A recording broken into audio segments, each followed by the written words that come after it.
學校已經買咗呢個 Goodcast.ai 嘅人工智能平台，大家已經可以開始使用㗎啦。咁咧，陸續大家都會收到一封邀請信啦，係由 support@goodcast.ai 發出嘅。咁你見到咧，呢度就會有我哋校名啦，然後下邊有粒按鈕，請大家 continue registration 嘅。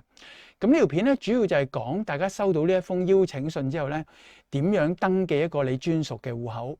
當然，首先就係撳呢粒按鈕先啦。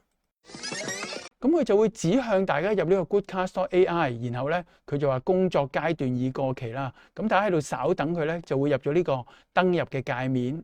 咁首先咧，大家唔使急於用你嘅 email 嚟到登入嘅，因為你仲未註冊。咁所以咧，入咗嚟呢度之後咧，就可以撳註冊，即係下邊呢一，然後就輸入你收到邀請信嗰個 email， 即係我哋學校嘅 email 啦。咁呢度咧會用呢個 trial 嘅戶口做示範嘅，而你當然係輸入你專屬嘅學校 email 戶口啦。然後撳繼續，咁佢就話咧，佢會發出咗一個6位數字嘅代碼俾你。我哋就靜候呢個系統咧，聽到叮一聲啦，發出咗呢個 email。咁我哋翻去電郵嗰邊咧，就會見到多咗一封可以愛嚟確認身份嘅信。咁有個6位數字啦。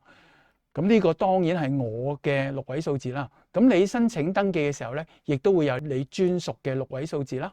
咁然後翻嚟呢度入翻啲6位數字落去，然後撳繼續。喺呢度咧就要你輸入你專屬嘅 Goodcast.ai 嘅密碼啦。咁要求都多㗎，例如要有大階啦，有細階啦，有數字啦，要8個位以上啦，仲要有符號啦。咁如果你打晒呢一啲要求之後咧，咁你見到全部綠色剔就可以繼續，咁就可以成功登記到一個戶口啦。不過喺成功登記咗戶口嘅時候咧，佢會有啲東西需要大家填嘅。首先需要大家填你嘅名啦，譬如舉個例，咁然後需要大家打你嘅電話號碼。然後有個少少嘅問卷，佢就問你嘅 teaching style。咁你見到呢度有4種 teaching style， 咁你就按你嘅個人嘅教學屬性咧，就揀一個啦。然後 next step 啦，跟住問你個 teaching experience。咁大家一睇我樣就知道我係 new to teaching 噶啦。咁呢度 curriculum focus 有得揀嘅。換言之，呢度咧就可以對應填翻你專屬嘅專業範疇啦，然後 next step， 跟住有啲條件要符合，大家記住要詳細睇佢嗰啲條款啦、policy 啦等等。咁我呢度示範咧就唔示範去睇啦。咁然後 complete set up， 咁然後就可以 complete onboarding， 就可以開始用佢裏邊嘅各種工具啦。咁你見到呢度係英文界面，如果你中意中文界面，就呢度有個地球啦，咁就可以揀翻。